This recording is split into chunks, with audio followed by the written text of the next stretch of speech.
Growing up, I was excited about westerns. And once I got a horse, I taught myself how to ride. I taught myself how to get a horse's attention. I broke horses. I rode bucking horses. I've trained horses.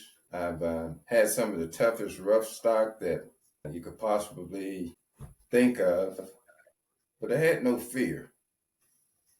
Actually, if a horse or wasn't tough or rank, as we would call it in the cowboy business, if it wasn't the wildest horse, I didn't want to deal with it. I wanted the roughest, toughest horse out there. And that made him become a friend with me. Also, while doing that timing of riding, I was like junior high school.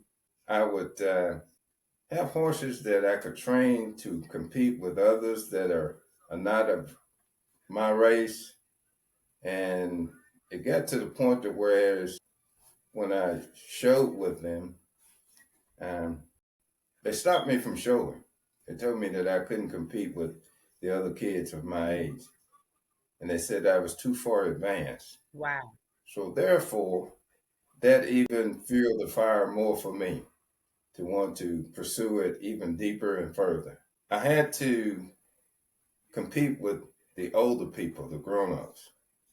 I lived in a little small town that was a military town. So they had a ranch, they had equestrian facilities, they had everything that it took as far as the equestrian world, our atmosphere. So what I had to do is compete against guys that were in the military Mm. at a young age that I was at.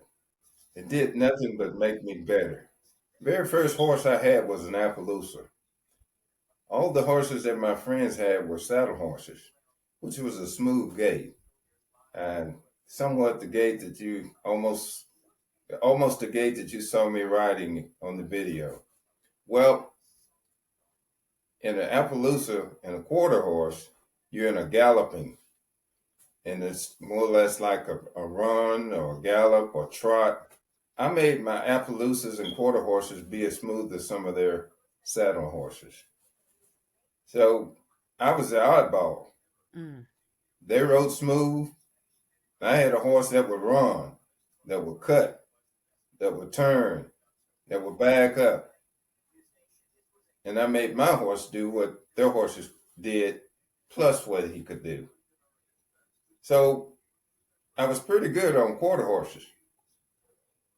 And as time grew, um, I had a love to go back to what my great uncles had. And one of the names was a saddle horse and Tennessee walking horses. They trained Tennessee walking horses for a group of wealthy white people.